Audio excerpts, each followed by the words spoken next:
Kami persembahkan untuk Anda sahabat setia Hidayah. Bismillahirrahmanirrahim. Assalamualaikum warahmatullahi wabarakatuh. Alhamdulillahirabbil alamin wassalatu wassalamu ala asrafil anbiya'i wal mursalin wa ala alihi wa ashabi rasulillahi ajma'in. Rabbi israh li sadri wa yassir li amri walul 'uqdatam min lisani yafqahu qawli. Rabbi zidni ilman warzuqni fahman. Saudaraku seman sakidah, para pendengar dan para pemirsa dimanapun antuna berada, alhamdulillah segala puji dan syukur kita ucap kepada Allah Subhanahu wa taala atas limpahan rahmat dan karunia-Nya kepada kita semua, sehingga di kesempatan pagi yang berbahagia ini kita kembali dipertemukan oleh Allah Tabaraka wa Ta'ala, tentunya masih bersama radio kebanggaan kita semuanya, yakni Radio Hidayah FM, bersama menyongsong hidayah di bawah naungan Al-Quran dan Sunnah. Salawat dan salam tak lupa boleh kita ucapkan buat Nabi kita tercinta, Rasul kita yang mulia Muhammad bin Abdullah. Salawat wassalamu alaih, dan juga buat keluarganya, sahabat-sahabatnya, dan juga buat orang-orang yang mengikuti beliau hingga hari kiamat nantinya. Baik khotbah iman, azanillah wa iyyakum, para pemirsa dan para pendengar dimanapun antuna berada. Seperti yang telah kami infokan di pagi hari ini, yang mana kita akan kembali mengikuti muhadarah atau kajian ilmiah Islam yang kita siarkan secara langsung bersama guru kita Ustaz Dr. Muhammad Haikal Basyarahil LC Mahfidhahullah, melanjutkan dari bahasan syarah daripada kitab Bulughul Maram, yang mana alhamdulillah dengan izin Allah Subhanahu wa taala kita telah terhubung bersama Ustaz di kesempatan yang berbahagia ini. Dan seperti biasa, ikhwatal iman, azanallahu wa iyyakum, para pemirsa dan para pendengar yang semoga senantiasa dirahmati dan diberkahi oleh Allah Subhanahu wa taala. Sebelum kita mulai acara kita di kesempatan yang berbahagia ini, seperti biasa nanti di akhir kajian nanti kita akan buka Q&A, yang mana antum-antuna bisa bertanya secara langsung dengan menghubungi kami di 08117530.000, ataupun yang ingin bertanya secara langsung melalui via WhatsApp di 081175454444. Ataupun bagi sahabat hidayah yang ingin bertanya melalui pesan singkat di 081175454444, baik SMS maupun WhatsApp. Baik sahabat hidayah dimanapun antum-antuna berada, yang semoga senantiasa dirahmati dan diberkahi oleh Allah Subhanahu wa taala. Sebelum kita mulai cara kita di kesempatan yang berbahagia ini, terlebih dahulu ana Rudi Abu Muawiyah menyapa Ustaz di kesempatan yang berbahagia ini. Nah, assalamualaikum warahmatullahi wabarakatuh Ustaz. Waalaikumsalam warahmatullahi wabarakatuh. Gimana kabarnya Ustaz? Alhamdulillah baik, sehat. Alhamdulillah, barakallahu fiik, jazakallah khair Ustaz telah menyempatkan waktunya kembali untuk kami bisa menuntut ilmu bersama Ustaz di kesempatan yang berbahagia ini. Baik khotul iman, azinallahu wa iyyakum, dimanapun antum-antuna berada, yang semoga senantiasa dirahmati dan diberkahi oleh Allah Subhanahu wa taala. Untuk tidak memperpanjang mukadimah kita di kesempatan yang berbahagia ini, langsung saja kita simak dan dengarkan. Dari studio kami ucapkan selamat mendengarkan, dan kepada Ustaz kami persilakan, falyatafaddal mashkura. Alhamdulillah rabbil alamin, wassalatu wassalamu ala asyrafil anbiya wal mursalin wa ala alihi wa ashabi ajma'in, amma ba'. Bapak-bapak, ibu-ibu, ikhwan dan akhwat pendengar Radio Hidayah yang dimuliakan oleh Allah Subhanahu wa taala.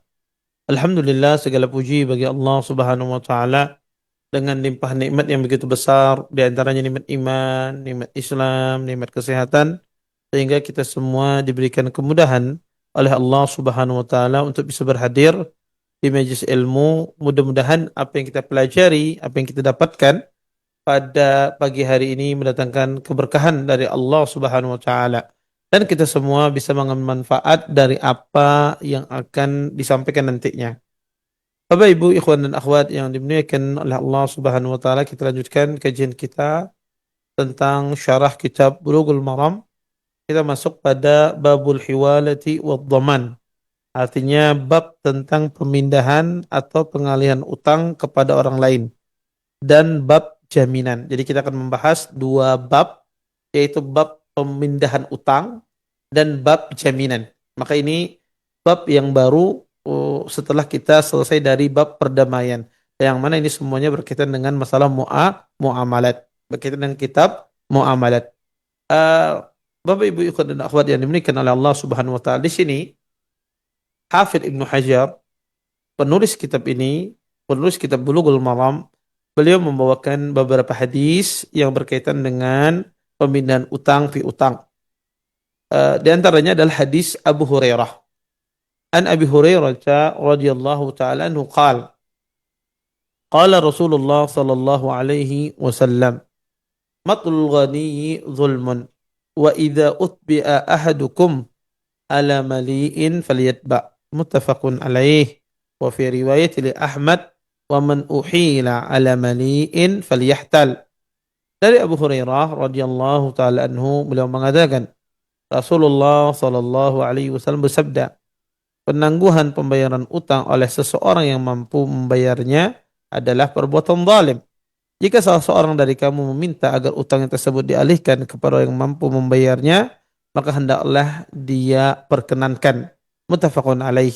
Di dalam riwayat Ahmad disebutkan, dan barang siapa utangnya dialihkan kepada orang lain yang mampu, maka hendaklah dia menerimanya. Maka hendaklah dia menerimanya.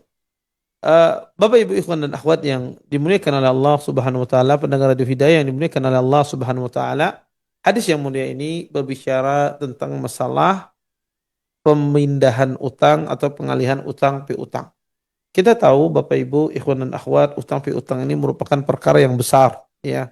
Perkara yang luar biasa. Bahkan kita dapati ayat yang terpanjang di dalam Al-Qur'anul Karim itu ayat yang berbicara tentang masalah utang piutang di dalam surah Al-Baqarah. Karena utang piutang ini sesuatu yang sangat luar biasa. Makanya Rasulullah sallallahu alaihi wasallam beliau meminta perlindungan kepada Allah dari utang piutang ini. Makanya di antara doa Nabi, Allahumma inni a'udzubika minal maghrami wal ma'tham. Ya Allah, aku berlindung kepadamu dari utang piutang. Bahkan sebagian doa Nabi di dalam salat di tasyahud akhir, Nabi meminta perlindungan kepada Allah dari dililit dengan utang, dicekik dengan utang. Kenapa? Karena orang yang berhutang ini dia berkaitan dengan hak orang lain, berkaitan dengan harta orang lain.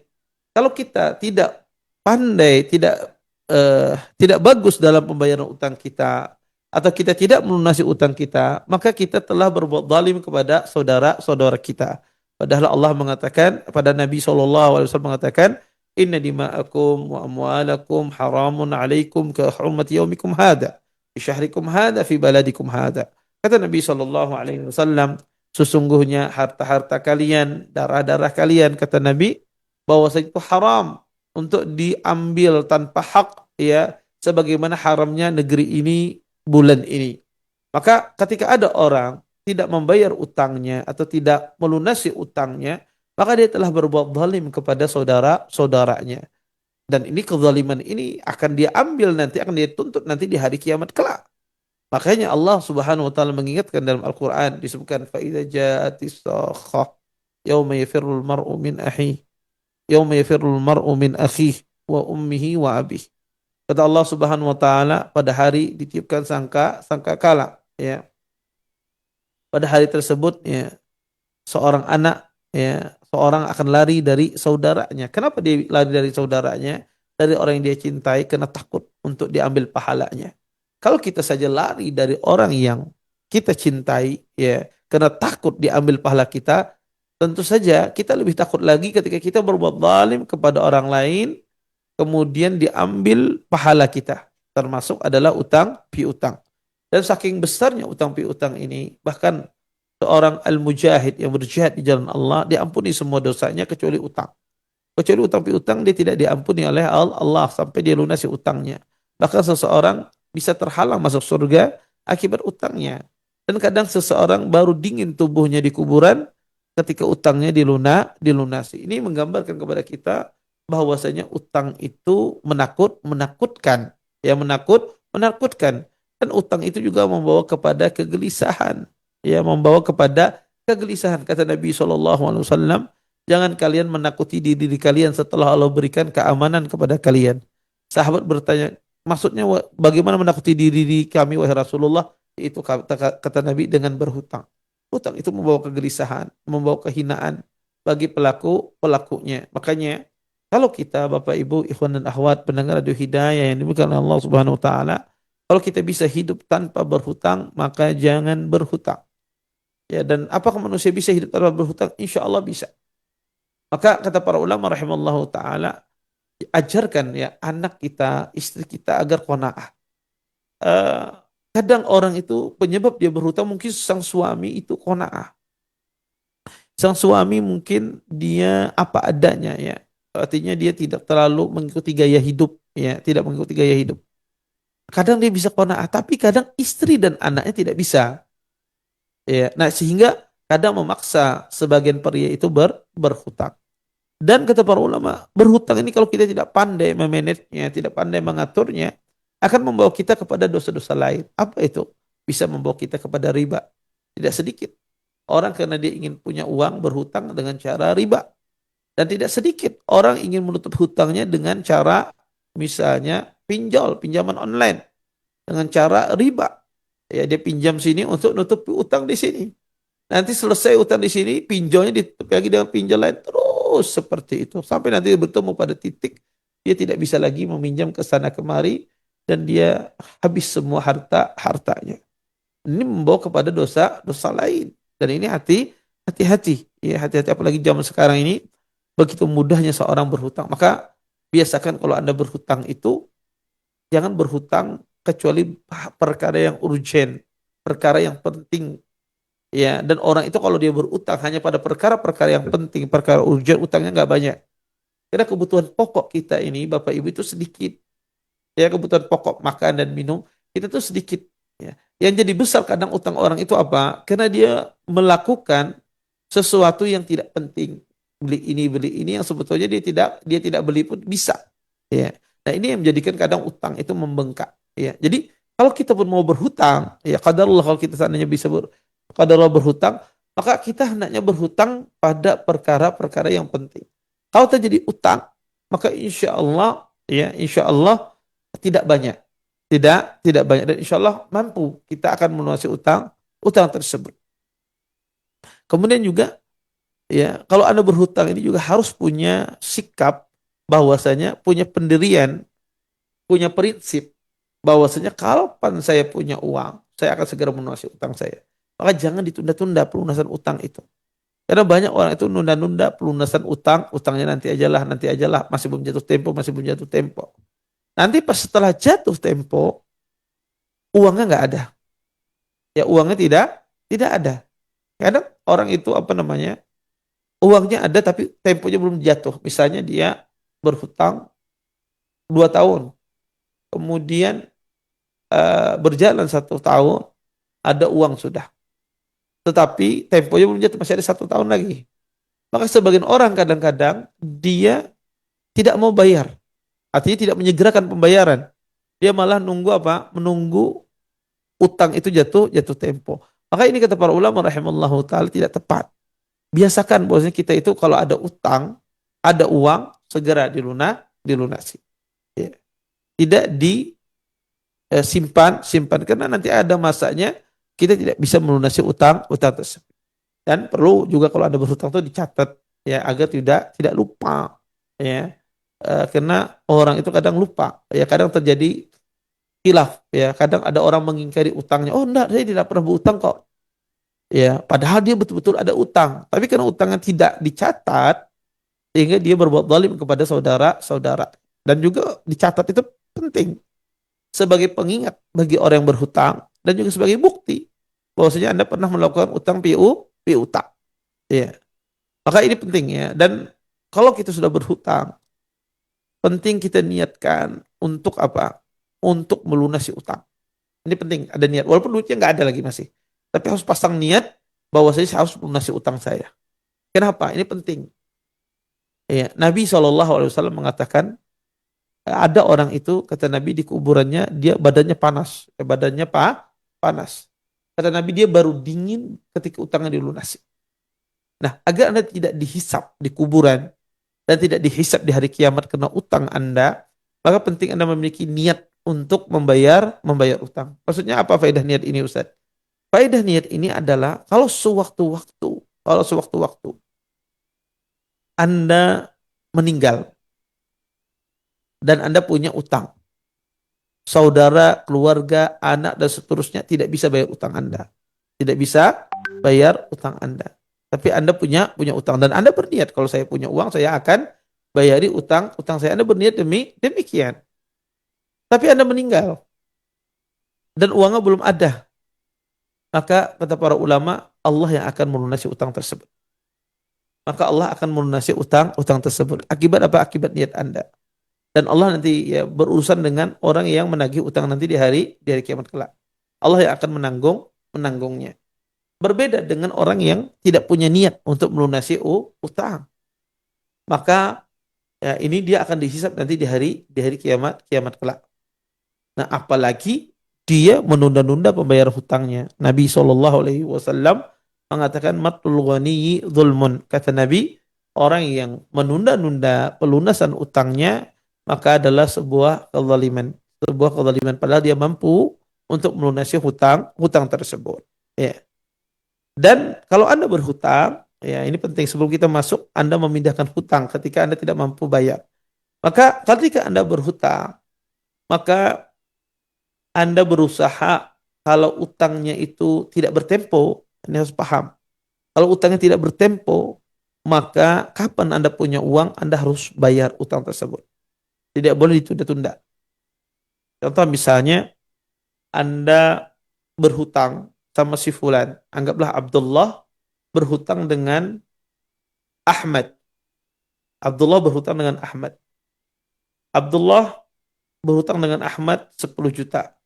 Kata Abdullah, wahai Ahmad, saya berhutang 10 juta. Bayarnya kapan? Kata Ahmad, nanti saja. Oke, tidak ditentukan waktunya. Tidak ada temponya. Maka Abdullah ini kapan dia punya uang, bisa bayar Ahmad, wajib dia bayar. Walaupun mau berhutangnya 1 minggu. Baru satu minggu berhutangnya. Kapan dia punya utang, dia bayar. Walaupun cuma satu minggu. Berbeda dengan hutang itu bertempo. Maka hutang bertempo itu Anda tidak wajib bayar kecuali jatuh temponya. Walaupun Anda sudah punya uang sebelum jatuh tempo tersebut, maka Anda tidak wajib bayar. Tapi pas jatuh tempo wajib bayar. Tapi kita katakan tadi, kita sarankan, walaupun bertempo, kapan kita punya uang, dianjurkan kita membayarnya. Sehingga kalau Anda memperhatikan hal-hal ini, kalau dalam kehidupan Anda ada utang pun, insya Allah utangnya tidak banyak, tidak berat, ya. Kenapa? Karena Anda melatih diri Anda qanaah, melatih istri dan anak qanaah, tidak berhutang kecuali pada perkara yang urgen. Maka insya Allah pun kalau ada utang pun yang sedikit dan insya Allah mudah orang membayarnya. Kemudian Bapak Ibu ikhwan dan akhwat pendengar Radio Hidayah yang dimuliakan oleh Allah Subhanahu wa taala. Dalam hadis yang mulia ini, Hafidz Ibnu Hajar membawakan hadis Abi Hurairah radhiyallahu taala anhu. Di sini beliau mengatakan matlul ghaniyyi zulmun, orang yang menangguh-nangguh pembayaran utangnya padahal dia mampu untuk membayar itu adalah sebuah kezaliman. Maka maksud hadis ini adalah dua pemahamannya. Pertama, pemahaman orang itu hutangnya jatuh tempo, uangnya ada sudah jatuh tempo, kemudian dia tunda-tunda pembayarannya atau tidak dia lunasi. Maka ini adalah sebuah kezaliman pada saudaranya, mengambil harta saudaranya tanpa hak, atau utangnya itu tidak bertempo tapi orang ini punya kemampuan untuk bayar tapi tidak bayar. Lama dia tidak bayar. Maka ini juga dosa. Maka hadis ini mencakup utang itu baik bertempo atau tidak bertempo, ya. Maka kedua kondisi ini termasuk dijelaskan dalam hadis ini. Ya, dan ini sebuah kezaliman. Gimana? Saudara Anda ngasih Anda pinjam 100 juta, 1 miliar misalnya, karena melihat kasihan dengan Anda, pengen Anda berhasil, pengen Anda mencapai cita-cita Anda, ya. Tapi ketika dia bantu, Anda dengan teganya, ya, dengan bengisnya, kata sebagian orang tersebut, dengan kejamnya dia tidak mau membayar utang tersebut. Dia tidak mau membayar utang tersebut, padahal saudaranya karena kasihan membantu. Bahkan sebagian orang dia menghutangi orang lain dengan modalnya dia. Ya kadang dia mungkin kesusahan meminjamkan utang tersebut, tapi dia ingin berbuat baik. Tapi yang diberikan hutang kadang dia tidak membalas demikian, bahkan ditunda-tunda. Sampai yang meminta utang ini mungkin mengemis-kemis. Ya mengemis agar utangnya dibayar. Seharusnya mengemis itu adalah yang berhutang. Ini yang memberikan hutang yang mengemis-kemis agar utangnya dibayar. Maka ini adalah sebuah kezaliman yang luar biasa kepada saudaranya. Dia berbuat baik kepada Anda, Anda berbuat jelek kepadanya. Maka ada pepatah kita yang mengatakan air susu dibalas air tuba. Maka ini sama. Seperti ini dalam masalah utang piutang. Maka kata Nabi, matul ghani zulmun. Orang yang menunda-nunda utangnya adalah sebuah kezaliman. Kemudian kata Nabi SAW, jika salah satu di antara kita meminta agar utangnya dipindahkan kepada orang lain, ya kepada orang yang mampu membayarnya, maka hendaklah dia diperkenankan. Maka ini diistilahkan dengan masalah hiwalah. Hiwalah itu kata para ulama rahimallahu taala, seseorang memindahkan utangnya. Gimana contohnya? Contohnya adalah saya terhutang kepada seorang ikhwah yang bernama Abdul Jabbar misalnya. Saya punya teman namanya Abdul Jabbar. Saya berhutang sama dia. Saya berhutang sama dia misalnya 10 juta. Oke. Saya berhutang sama dia 10 juta. Kemudian saya tidak bisa bayar kepada Abdul Jabbar. Saya tidak bisa bayar kepada Abdul Jabbar. Saya bilang, ya Abdul Jabbar, saya tidak bisa bayar utang 10 juta tersebut. Tapi saya akan memindahkan utang saya ini kepada seseorang, yaitu yang bernama Abdul Sittir. Saya punya teman namanya Abdul Sittir. Teman saya Abdul Sittir ini, dia punya utang sama saya. Yaitu utangnya sama persis dengan utang saya dengan kamu. Saya punya utang sama kamu 10 juta. Teman saya ini pun juga punya utang sama saya 10 juta. Nah, utang saya dengan kamu, saya pindahkan kepada Abdul Sittir. Jadi Abdul Sittir itu nanti membayarnya ke kamu, tidak ke saya. Atau kamu nanti nagih utangmu ke saya, ke Abdul Sittir. Saya pindahkan utang ini. Dan Abdul Sittir ini saya bilang, dia mampu untuk membayar. Dia ada uang. Dia mampu untuk membayar. Maka kalau Anda minta, maka pasti akan dia bayar. Maka kata Abdul Jabbar, oke, saya terima. Ya. Maka ini disebut namanya proses saya memindahkan utang saya kepada Abdul Jabbar, kepada Abdul Sittir. Utang saya dari Abdul Jabbar, saya pindahkan kepada Abdul Sittir. Proses yang saya lakukan ini yang disebut dengan hiwalah. Memindahkan utang. Ya, memindahkan utang. Dari sini terjadi permasalahan di kalangan para ulama rahimallahu ta'ala. Hukum memindahkan utang ini tentu saja boleh dalam Islam. Ya, bagi saya yang memindahkan utang ini hukumnya boleh, tidak mengapa. Yang jadi pertanyaan adalah Abdul Jabbar tadi yang utang saya ke dia, saya pindahkan kepada Abdul Sittir. Abdul Jabbar tadi, apakah wajib dia menerima pindahan utang tersebut atau tidak wajib? Maksudnya, apakah Abdul Jabbar wajib menerima saya memindahkan utangnya saya ke dia ke Abdul Sittir, atau boleh dia menolak Abdul Jabbar tersebut? Abdul Jabbar mengatakan, enggak, saya tidak mau. Kata Abdul Jabbar, saya tidak mau. Saya pengen kamu yang bayar utangnya. Karena kamu yang berhutang dengan saya. Saya tidak mau nagih dengan Abdul Sittir. Ya, maka saya tidak mau, kata Abdul Jabbar. Boleh nggak demikian? Apakah wajib dia menerima? Maka kata para ulama rahimallahu ta'ala, zahir hadis ini, maka Abdul Jabbar tadi wajib dia menerima. Ketika saya memindahkan hutang saya kepada Abdul Sittir, maka Abdul Jabbar tadi wajib dia menerima. Kenapa? Karena saya memindahkan utang saya kepada orang yang mampu. Maka wajib dia menerima. Kecuali saya memindahkan kepada orang yang tidak beres, orang yang tidak benar, orang yang tidak mampu bayar, atau orang yang susah untuk ditagih. Di sini Abdul Jabbar punya hak untuk menolak. Tapi kalau saya pindahkan kepada orang yang soleh, orang yang bertakwa, orang yang amanah, mampu dia untuk membayar, maka di sini Abdul Jabbar ini yang saya berhutang dengan dia tidak punya pilihan. Kecuali apa? Kecuali dia menerima apa yang saya pindahkan dari utang saya. Kemudian ini makna dari kata Nabi, wa idza utbi'a ahadukum ala mali'in falyatba. Ini makna dari hadis Nabi SAW, jika salah satu di antara kalian dipindahkan utangnya kepada orang yang mampu bayarnya, maka hendaklah dia menerimanya. Kemudian, Bapak, Ibu, ikhwan dan akhwat pendengar hidayah yang dimuliakan oleh Allah Subhanahu wa taala, ada beberapa faedah yang bisa kita ambil dari hadis yang mulia ini. Faedah yang pertama adalah bahwasanya termasuk perbuatan zalim adalah seseorang yang menunda pembayaran utangnya. Dan banyak kezaliman itu tidak disadari kadang dengan keluarga. Dan juga banyak kezaliman itu orang tidak sadari dalam bentuk utang piutang. Kenapa? Karena utang piutang ini sebetulnya diadakan dalam Islam di sebuah ibadah yang disebut dengan para ulama dengan akdul irfaq, akad tolong menolong. akad karena kasihan. Orang memberikan pinjaman itu karena kasihan dengan Anda. Dia pengen menolong Anda. Tidak ada yang lain. Maka disebut dengan akdu al-irfaq.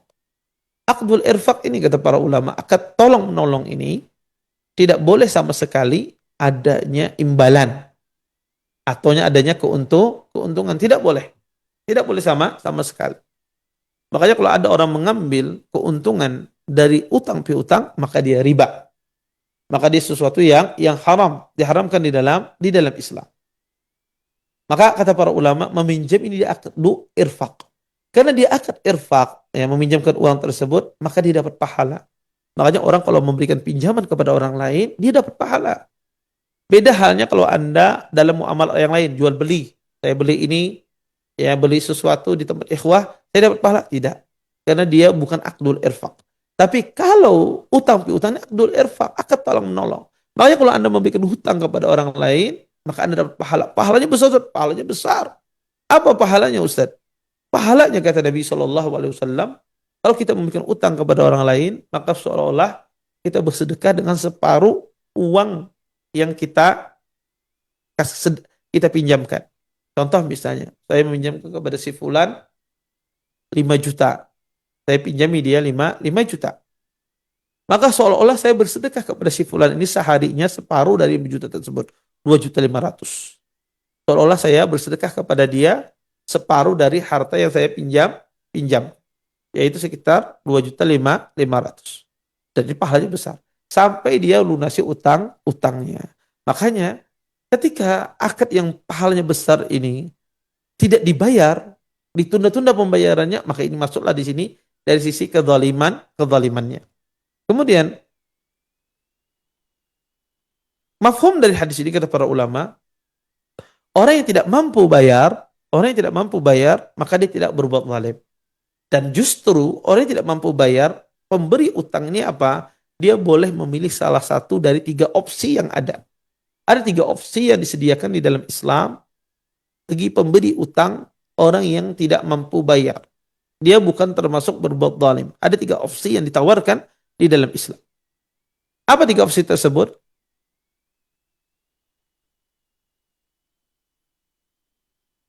Yang pertama, dia menangguhkan utangnya.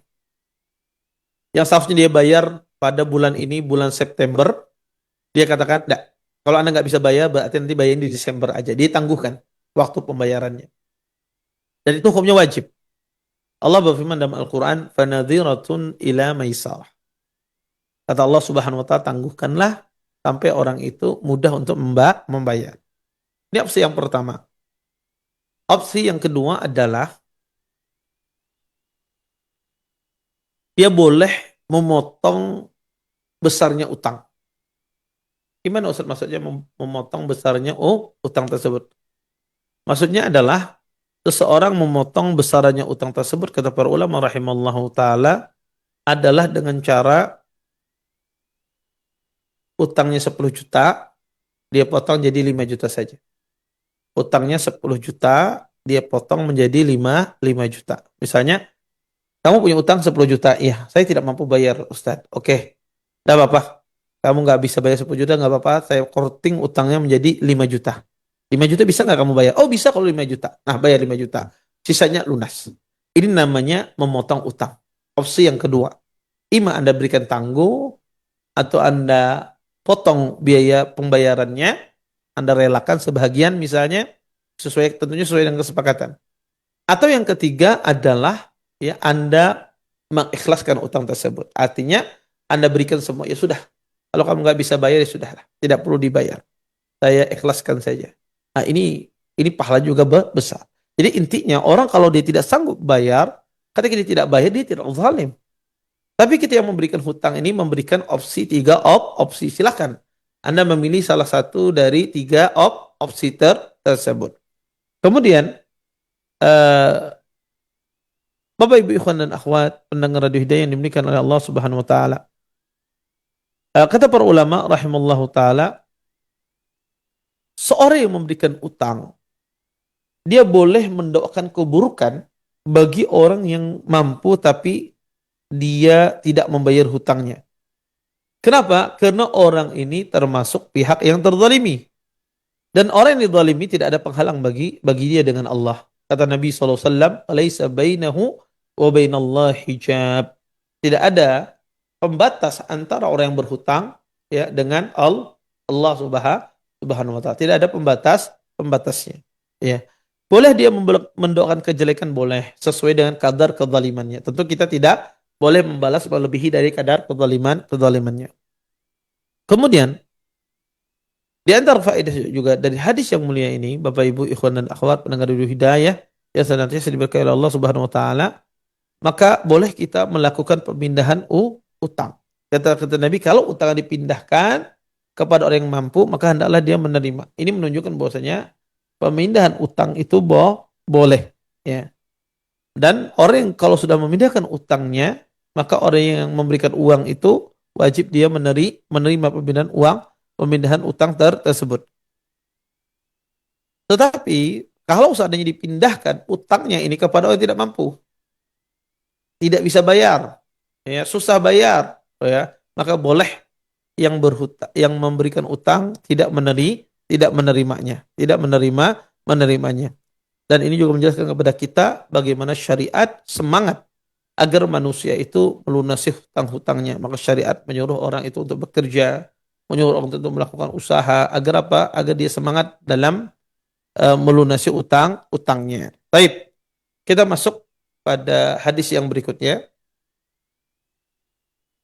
Wa an Jabir radhiyallahu taala anhu qala tufiya rajulun minna faghassalnahu wa hannatnahu wa kaffannahu thumma atayna bihi Rasulullah sallallahu alaihi wasallam faqulna tusalli alaihi fakhata khutan thumma qala a'alaihi daynun qulna dinaran fansarafa fatahammalahuma Abu Qatadah فأتيناه فقال أبو قتادة الديناران علي فقال رسول الله صلى الله عليه وسلم حق الغريم وبرئ منهما الميت قال نعم وصلى عليه رواه أحمد وأبو داود والنسائي وصححه ابن حبان والحاكم.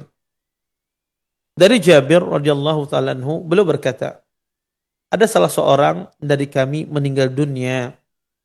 Lantas jenazahnya kami mandikan, kami beri wangi-wangian dan kami kafani. Kemudian kami bawa dia kepada Rasulullah sallallahu alaihi wasallam dan kami katakan kepada beliau, apakah Anda mau mensolatkannya?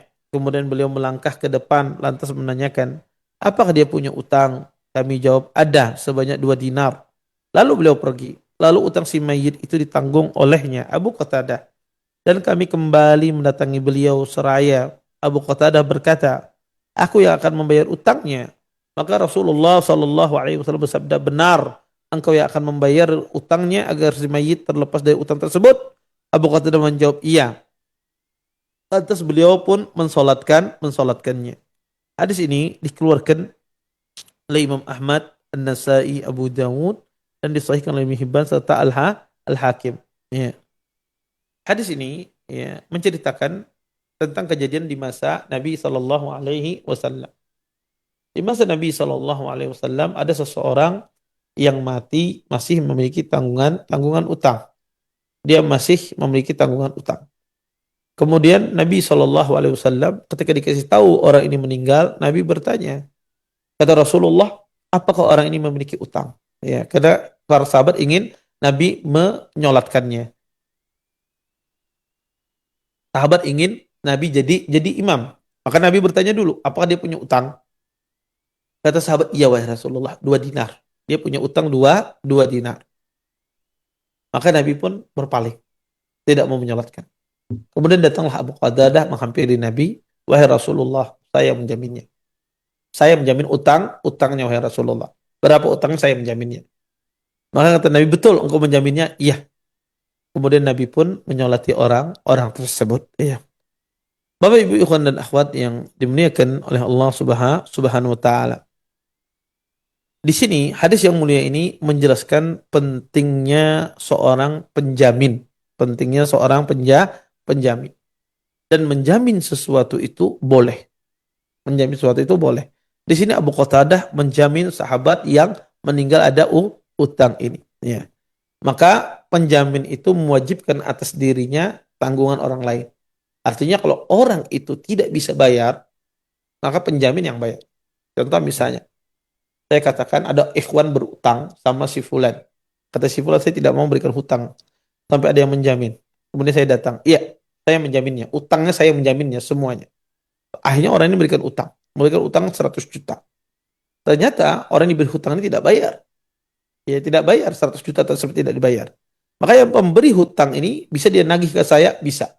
Dia datang, Ustadz, tadi Ustadz bilang bahwasanya Ustadz sebagai penjamin. Qadarullah orang ini tidak bayar Ustadz. Maka saya kasihkan tagihannya ke Ustadz semua. Oh, nggak bisa, kata saya. Nggak boleh, harus terima.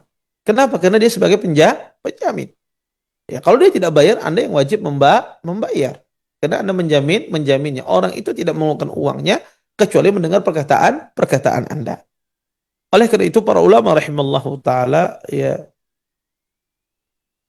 menyebutkan ada beberapa kaidah di dalam masalah menjamin utang piutang. Ya. Pertama,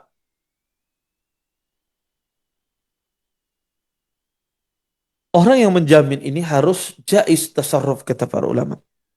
Jaiz tasarruf itu artinya adalah orang tersebut orang yang berakal. Maka kalau ada orang gila mengatakan saya menjamin utang si fulan, padahal dia adalah seorang yang gila. Boleh tidak? Jawabannya tidak boleh. Kenapa? Karena dia bukan jaiz tasarruf. Atau seorang anak kecil misalnya dia mengatakan saya menjamin utangnya si fulan, saya menjaminnya. Utangnya 200 juta. Padahal anak kecil ini cuma ngomong saja. Apakah diterima? Tidak diterima. Karena dia bukan jaiz tasarruf. Bukan orang yang boleh melakukan transaksi. Ya. Kemudian yang kedua, syaratnya adalah adanya ridha. Ya, adanya ridha ya dari orang yang menjamin. Kadang ada orang menjamin sesuatu dia tidak ridha. Dia dipaksa. Ya, dia pada tidak senang untuk menjamin. Tapi gimana? Dia dipaksa oleh seseorang ya untuk melakukan untuk menjamin sebuah pinjaman. Ya, maka di sini kalau dia terpaksa, maka dia tidak dikenakan hukum penjamin. Ya. Kemudian kata para ulama rahimallahu taala ini yang penting. Bahwasanya orang kalau dia mengatakan saya jamin utang si fulan, setelah 2 hari dia nggak jadi dah saya menjamin. Boleh tidak demikian? Contoh misalnya ada teman saya berhutang kepada sebuah koperasi syariah misalnya. Kemudian koperasi syariah ini tidak bisa memberikan pinjamannya kepada teman saya ini. Karena dia tidak kenal dan seterusnya. Akhirnya teman saya menelpon saya. Ustadz, bisa nggak Ustadz jamin saya? Karena pihak koperasi tidak mau ngasih pinjaman kecuali ada penjamin. Akhirnya pun saya menjamin bisa. Karena saya dikenal sama pihak koperasi, saya menjamin. Oke, saya menjamin utang si fulan. Akhirnya koperasi tersebut memberikan pinjaman 10 juta. Setelah itu, besoknya saya mikir, kayaknya nggak usah deh. Saya jadi penjamin nanti ribet loh. Nanti saya ribet. Ya, takutnya nanti teman saya ini betul nggak bayar misalnya. Nanti saya yang kena. Akhirnya saya datang lagi kepada yang memberikan utang tersebut. Saya bilang saya nggak jadi menjamin. Sedangkan uangnya sudah dikasihkan. Ya, boleh tidak perbuatan saya demikian? Jawabnya tidak boleh. Kalau sudah menjamin uangnya dikasihkan, maka tidak bisa kembali. Sampai orang yang terhutang tadi melunasi utangnya. Maka tidak bisa dia kembali. Ya. Kenapa Ustadz? Ya, karena ini berkaitan ya, dengan hak harta seseorang. Dia mengeluarkan mengeluarkan uang tadi, karena Anda yang menjaminnya. Karena Anda yang mengatakan siap menanggung utangnya kalau dia tidak bayar. Maka orang berani ya mengasih uang gara-gara Anda. Kemudian tiba-tiba Anda tarik ucapan Anda, kemudian Anda katakan, saya tidak jadi menjamin, maka ini tidak bisa. Makanya kata para ulama, menjamin itu disebut dengan akad lazim. Akad lazim. Ya. Maka semenjak dia mengatakan saya menjamin, maka berlaku kelazimannya. Kemudian, seorang yang menjamin sesuatu tidak boleh diminta untuk melunasi selama yang berhutang itu masih ada. Contoh misal, si A berhutang dengan si B, si C penjaminnya. Maka si B ini tidak boleh menuntut kepada si C selama si A masih ada. Jadi dia nagihnya ke si A, bukan ke si C. Ayo C bayar. Enggak, Anda nagihnya ke si A. Selama si A itu masih ada. Ya. Kecuali emang si A tidak memungkinkan lagi bayar. Maka Anda lah yang mengambil alih tanggung jawab tersebut. Ya. Kemudian menjamin itu tidak mesti hanya satu orang. Maksudnya gini, saya ingin berhutang pada sebuah lembaga itu tidak memberikan utang piutang kecuali penjamin. Akhirnya datang sama saya menjamin, datang lagi teman saya yang lain menjamin, ada 5 orang menjamin. Apakah menjamin itu boleh lebih banyak daripada satu orang? Jawabannya boleh. Boleh menjamin itu lebih banyak daripada satu orang. Dan juga boleh satu orang saja sebagai penjamin. Tidak mengapa. Tapi lebih dari itu, boleh tidak Ustadz? Jawabannya boleh. Tidak mengapa. Nah, kalau seandainya yang diberikan jaminan ini tidak bayar. Kebetulan yang menjaminnya ini 5 orang. Contoh misalnya, dia berhutang, si A berhutang kepada si B 100 juta. Oke. Yang menjaminnya apa? C, D, E, F, G. Ya, dia menjamin. Ada 5 orang yang menjamin. Tanya qadarullah si A ini tidak bayar kepada si B 100 juta. Maka si B menagih kepada si D, si E, si F, si G. Baik. Apakah masing-masing wajib membayar atau dibebankan kepada satu orang? Maka jawabannya adalah dibagi sesuai dengan jumlah utangnya. Jadi kalau utangnya misalnya 100 juta, yang menjamin adalah 4 orang, maka masing-masing 25 juta menanggung. 25 juta menanggung terhadap teman yang dikasih jamin tersebut tidak membayar utangnya, ya, utangnya, ya. Kecuali dia bayar utangnya, maka Anda tidak menanggung lagi. Kemudian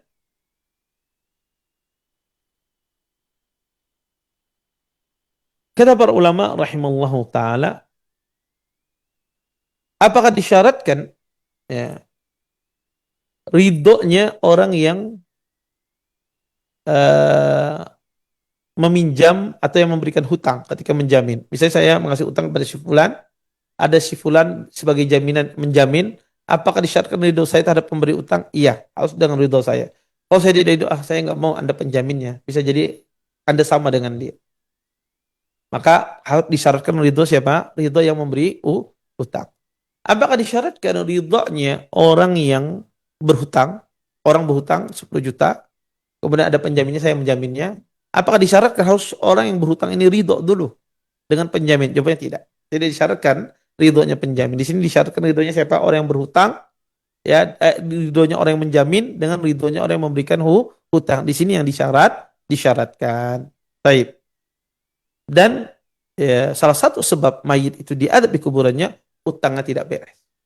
Dan salah satu terhindar mayit dari adab kuburannya adalah ketika dia terlepas dari utangnya. Ya, dia tidak memiliki utang sama sekali. Wallahu a'lam. Baik. Bapak Ibu ikhwan dan akhwat yang dimuliakan oleh Allah Subhanahu wa taala, mungkin ini yang bisa kita sampaikan pada pertemuan kali ini yang berkaitan dengan pemindahan utang piutang dan juga berkaitan dengan masalah penjaminan utang piutang. Ya, baik. Mungkin ini yang bisa saya sampaikan dan insya Allah nanti kita akan lanjutkan lagi pada pertemuan yang akan datang.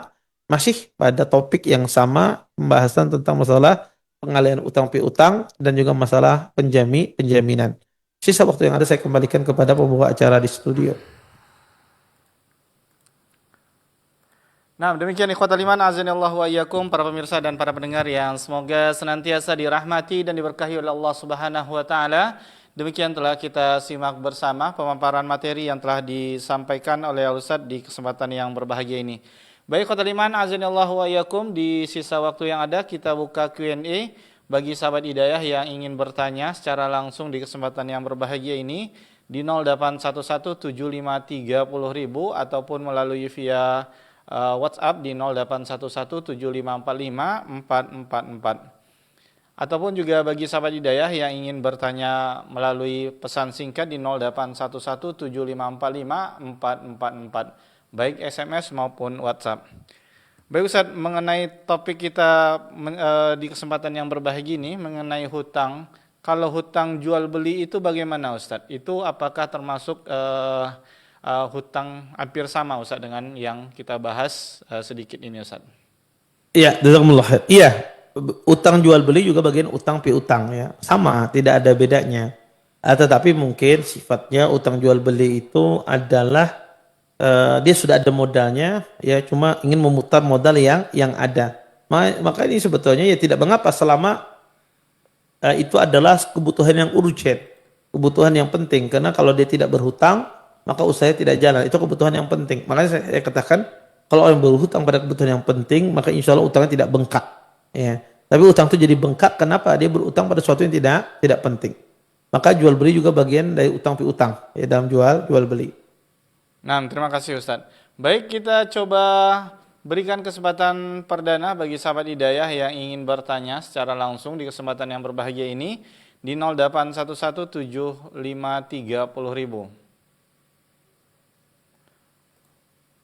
Baik, sambil menanti Ustadz, kita coba angkat pertanyaan dari pesan singkat yang telah masuk. Assalamualaikum warahmatullahi wabarakatuh Ustadz.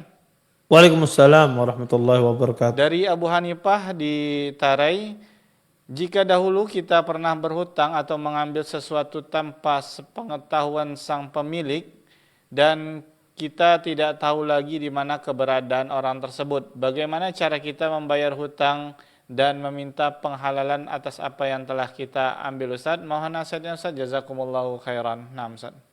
Baik, jazakumullahu khairan atas pertanyaannya. Jika Anda tidak tahu lagi siapa, di mana rumahnya, di mana tempat tinggalnya orang yang pernah Anda berhutang, maka kalau ada keluarganya, cari keluarganya.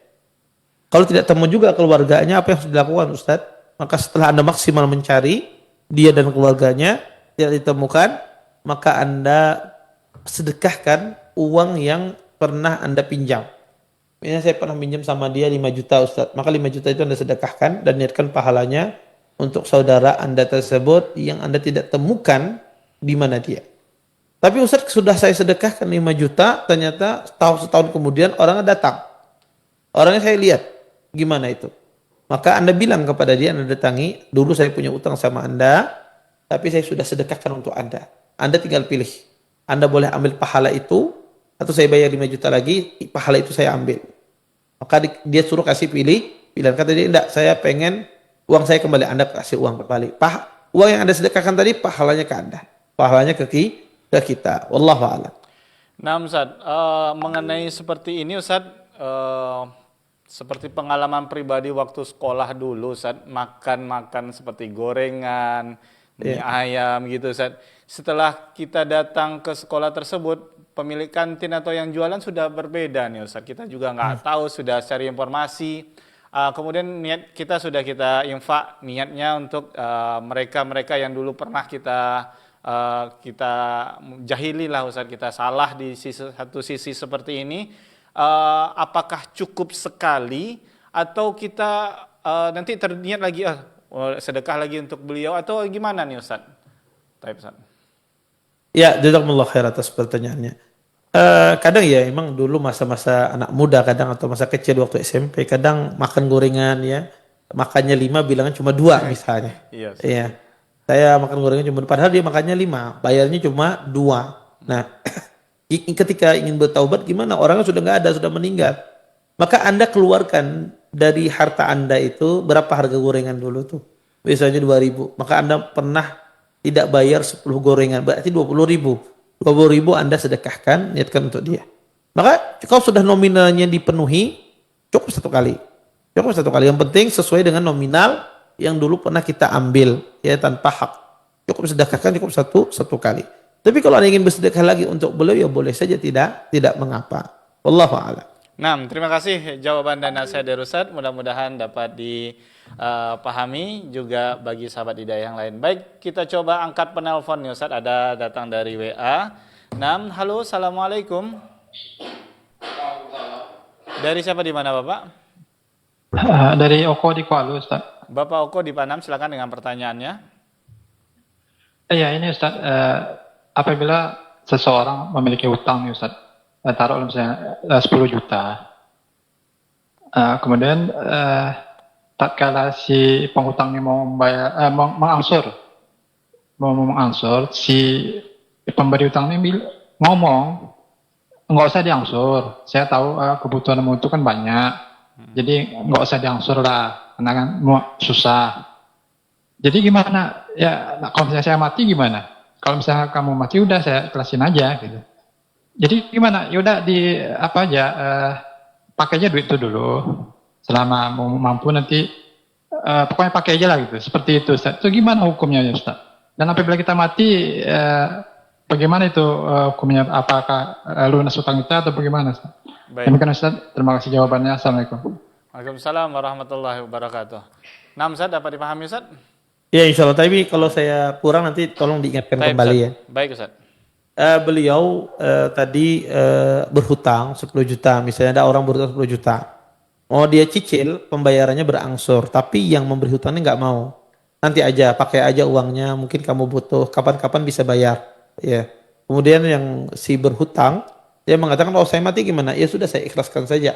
Seperti itu ya. Ini gimana sikap kita? Ya. Gimana sikap kita terhadap kondisi semacam ini? Maka kalau seperti itu, pertama Anda punya niat untuk melunasi hutang Anda. Punya niat untuk melunasi hutang Anda. Kalau qadarullah Anda meninggal, belum selesai hutang Anda insya Allah dimaafkan oleh Allah. Kenapa? Karena Anda sudah berniat untuk melunasi hutang. Orang tadi mau dilunasi, dia tidak mau, ya dia nanti aja. Maka di sini Anda hilang apa namanya kewajiban Anda. Ya kenapa? Karena Anda sudah berusaha untuk melunasi, tapi dia nggak mau. Maka di sini Anda tunggu sampai uang terkumpul baru Anda lunasi. Tapi kalau qadarullah meninggal sebelum uang terkumpul, Anda tidak berdosa. Maka nanti suruh keluarga ahli waris berusaha untuk melunasi. Kalau tidak bisa melunasi, Anda tidak berdosa. Ya, tidak berdosa. Yang penting jadi berniat untuk melunasi utang tersebut, ya.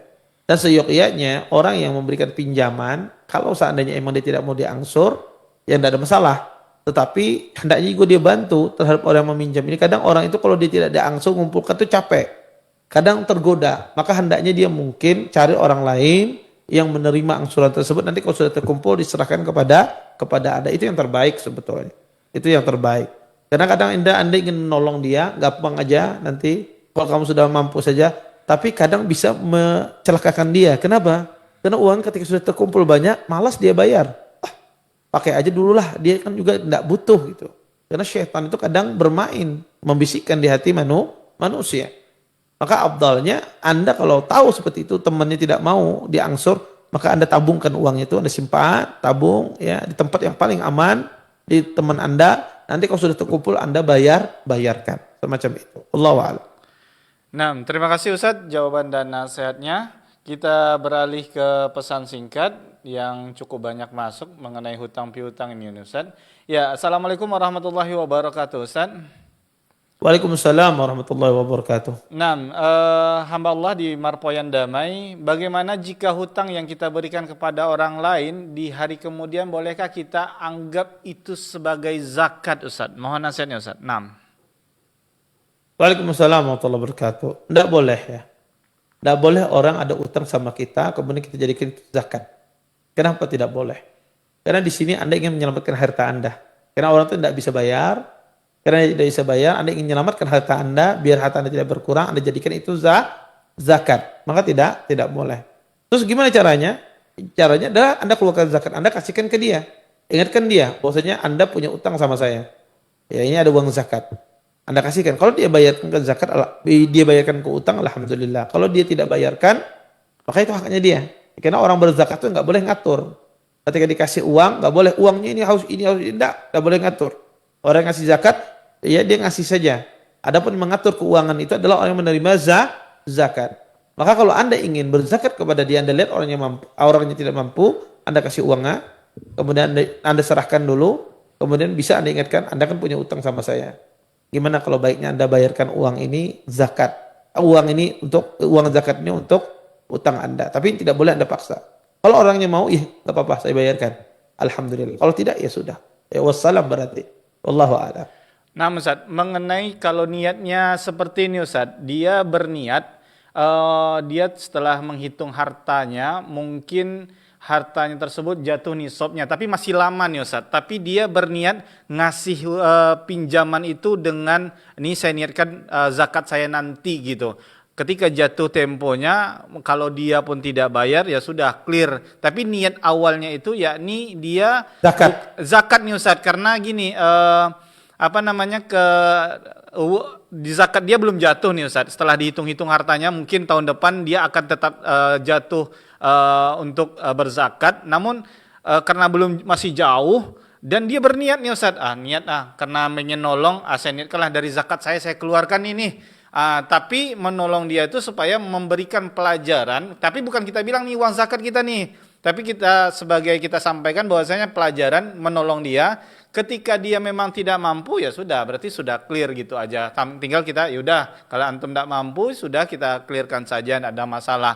Tapi niat kita yakni sebenarnya kita tidak sampaikan sama dia bahwasanya itu uang zakat. Itu bagaimana Ustaz?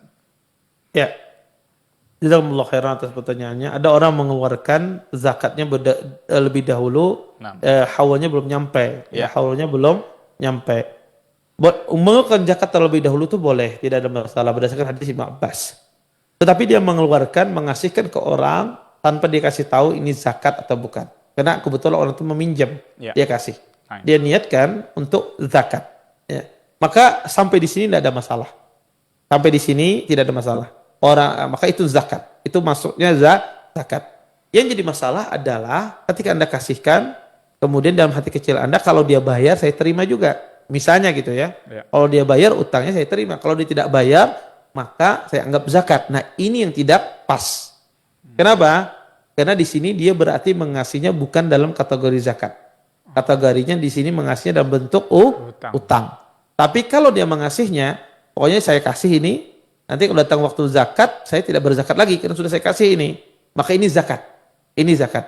Tapi kalau ada di hati itu embel-embel, kalau dia bayar, bisa bayar saya terima juga. Ya. Nah ini bukan zakat. Nah jadi harus dia bulatkan dalam hatinya. Dia memberikan zakat ataukah memberikan utang. Gimana? Memberikan utang berarti dia berharap untuk dibayar. Kalau memberikan zakat, dia tidak berharap untuk dibayar. Karena memang tidak boleh menerima bayaran karena itu zakat. Jadi dia harus bulatkan hatinya itu, semacam itu. Wallahu a'lam. Berarti kalau posisi seperti itu dilarang karena ini ya Ustaz ya, karena ada dua niat yang berbeda. Meskipun mungkin harta tersebut tidak dimakan dia Ustaz, mungkin memang nanti terdapat uang itu dikasihnya yang berhak menerima zakat lagi Ustaz gitu. Itu bagaimana Ustaz? Ya itu berarti dia tidak berzakat. Ya kenapa? Karena dia mengasih seorang yang tidak berhak menerima. Dia berarti dia itu tidak berzakat. Ya. Nah kecuali tadi dia kasih di awal, tapi dia tidak kasih tahu ini zakat. Ya. Tapi dalam hatinya ini zakat dan dia tidak ingin orang itu bayar karena ini memang zakat. Nah ini betul-betul niatnya zakat. Tapi kalau masih ada harapan orang itu nanti kalau dia bisa bayar, saya terima gitu. Nanti saya alihkan. Nah ini bukan zakat berarti. Ini bukan zakat berarti dia. Karena dia pengen ngambil lagi ya kalau ada orang itu bayar semacam itu. Taib. Jazakallah khair Ustaz. Ini mungkin juga dipahami jawaban dari Ustaz karena ini banyak juga pertanyaan yang masuk ke kita nih Ustaz. Hal-hal yang seperti itu. Baik, kita coba angkat penelpon nih Ustaz di kesempatan yang berbahagia ini. Halo, Assalamualaikum. Waalaikumsalam warahmatullahi wabarakatuh. Dari siapa di mana Ibu? Pendengar Setia Hidayah di Rumbai. Baik Ibu, silakan dengan pertanyaannya. Afwan Ustaz, misalnya kayak tadi utang kita udah lama, orangnya udah nggak jumpa lagi, harus kemana kita bayar? Atau kita sedekahkan atau kita infakkan kemana Ustaz? Jadi jumlah uangnya Ustaz misalnya dulu 2 juta. Sedangkan harga uang dulu dengan sekarang 2 juta tuh sudah berbeda, dengan harga barang udah tidak sesuai lagi ya. Kayak mana kita tuh Ustaz melunasinya ya untuk caranya menyedekahkan uang orang ini tadi yang atas nama utang kita tadi Ustaz. Baik Ibu. Jazakallahu khair. Assalamualaikum warahmatullahi wabarakatuh. Waalaikumsalam. Ini mungkin karena inflasi nih Ustaz. Jadi berpikir uang dulu berbeda dengan uang sekarang nih Ustaz. Ya betul. Jazakallah khair atas pertanyaannya. Terus beliau menanya 2 pertanyaan, kemana disedekahkan, terus bagaimana cara menggantinya. Pertama tentu disedekahkan ke masjid atau jalan-jalan kebaikan, ya seperti disedekahkan kepada fakir miskin, disedekahkan kepada pembangunan masjid ataupun yang semisalnya, yang mana itu semuanya adalah jalan kebaikan. Ya. Yang kedua, bagaimana cara menggantinya? Karena perbedaan nominal dulu dan sekarang adanya inflasi dari uang. Karena uang itu mungkin setiap tahun dia mengalami inflasi yang fluktuatif, yang berbeda-beda ya. Kadang uang 100.000 tahun ini bisa beli, kalau beli di supermarket itu bisa membawa 3 kantongan plastik misalnya. Tahun akan datang bisa jadi 2 saja kantong plastik yang bisa dibawa. Nah. Kenapa? Karena berkurang nilai uang tersebut. Nah, inflasinya kalau kalau sangat besar, maka bagaimana caranya? Maka dihitung inflasi dulu dan sekarang. Jadi misalnya terjadi inflasi yang besar, nanti ditambahkan dibagi 2. Contoh misalnya 1 juta dulu, sekarang ini harganya 1.500.000 misalnya.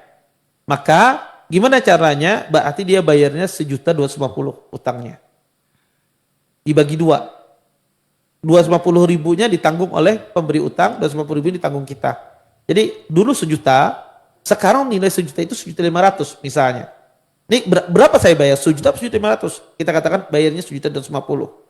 Bayarnya 1.250.000. Jadi dipotong ya separuh dari biaya inflasi tersebut. Kalau inflasinya besar, tapi kalau inflasinya kecil, di bawah 30%, di bawah 35%, maka tetap bayar seperti dahulu berhutang. Wallahu a'lam. Baik, terima kasih jawaban dan nasihat dari Ustaz. Masih ada ini Ustaz? Azan sebut saya. Oh, Masya Allah. Khair Ustaz. Ya Ustaz, ini mau kita tutup sebenarnya Ustaz. Alhamdulillah. Baik Ustaz, itu yang dapat kita ajukan karena keterbatasan ya Ustaz. Ya, baik Ustaz, karena di sana sudah masuk waktu azan ya Ustaz ya. Baik, kita tutup saja. Baik ikhwatal iman, azanillahu wa iyyakum, sampai di sini kebersamaan kita di kesempatan yang berbahagia ini. Ana Rudi Abu Muawiyah dan segenap kru yang bertugas, baik bertempat Ustadz dan juga Ustadz, mohon undur diri dari ruang dengar Anda semuanya karena satu dan hal ya, karena waktu kita berbeda sama Ustadz, di sana sudah masuk waktu zuhur, dan untuk itu mohon maaf tidak bisa kita lanjutkan dengan pertanyaan-pertanyaan yang cukup banyak yang masuk di kesempatan yang berbahagia ini, dan insya Allah pertanyaan antum kita akan ajukan di pertemuan kita yang selanjutnya insyaallah taala. Baik Ustaz, sampai di sini, dan sahabat hidayah semuanya, kita tutup dengan doa kafaratul majelis. Subhanakallahumma wa bihamdika asyhadu an la ilaha illa anta astaghfiruka wa atubu ilaik. Assalamualaikum warahmatullahi wabarakatuh.